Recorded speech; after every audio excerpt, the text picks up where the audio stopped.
శ్రీవారికి తలనీలాలు సమర్పించి తిరుమల అన్నదాన ప్రసాదానికి 15 లక్షలు డొనేట్ చేశారు. సో దానికి మీరేమంటారు? తన తల్లితనాన్ని తను నిరూపించుకున్నారు.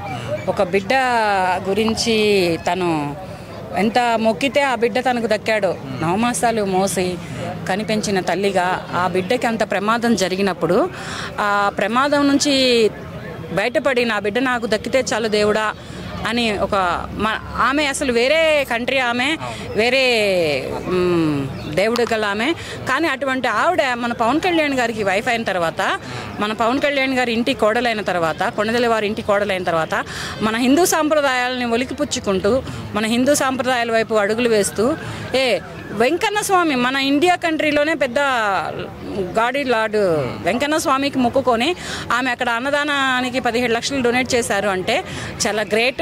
ప్లస్ తలనీలాలు కూడా ఇచ్చారు.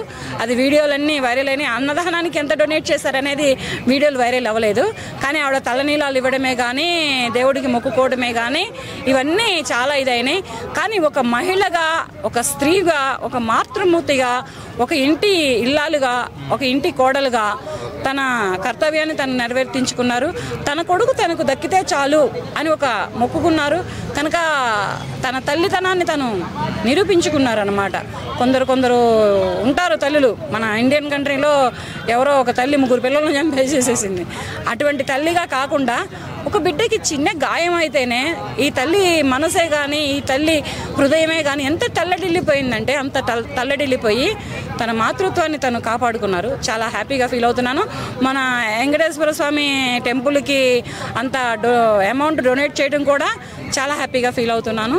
దేవుడు తనని, తన బిడ్డని, తన కుటుంబాన్ని ఎల్లవేళలా రక్షిస్తాడని మరీ కోరుకుంటున్నాను. ఆడవాళ్ళకి మెయిన్గా అందం అంటే జుట్టు ఎంతగానో ఇష్టపడతారు కదా. సో మరి తన కొడుకు కోసం తిరుమల వారిని వేడుకొని మొత్తం తలనీలాలు సమర్పించారు. దానికి ఏమంటారు?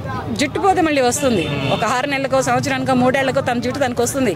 కానీ తనకు కనిపెంచుకున్న కొడుకుకి ఏమైనా అయిందనుకో ఆ తల్లి తట్టుకోలేదు కదా, ఆ తల్లి భరించలేదు కదా. అందుకని చెప్పి తన తలనీలాలని విచ్చి దేవుడి దగ్గర మొక్కుకొని తన బిడ్డను తను కాపాడుకుందనమాట. దీనికి కూడా ఆమెకి చాలా వరకు హ్యాట్సాప్ చెప్పొచ్చు. ఒక హిందూ మహిళ కాదు ఆవిడ, కానీ మన హిందూ సాంప్రదాయానికి వచ్చి కట్టు బొట్టు అన్నీ మన హిందూ సాంప్రదాయంలో ఉంటూ మన కొణిదెల వారి ఇంటి కోడలుగా, కొణిదెల వారి ఇంటికి ఉన్నటువంటి పరువు ప్రతిష్టలనే కాకుండా అన్నిటిని తను కాపాడుకుంటూ వస్తుందన్నమాట. చిరంజీవి గారు ఎప్పుడైనా చూసారంటే వేరే కంట్రీ వాళ్ళు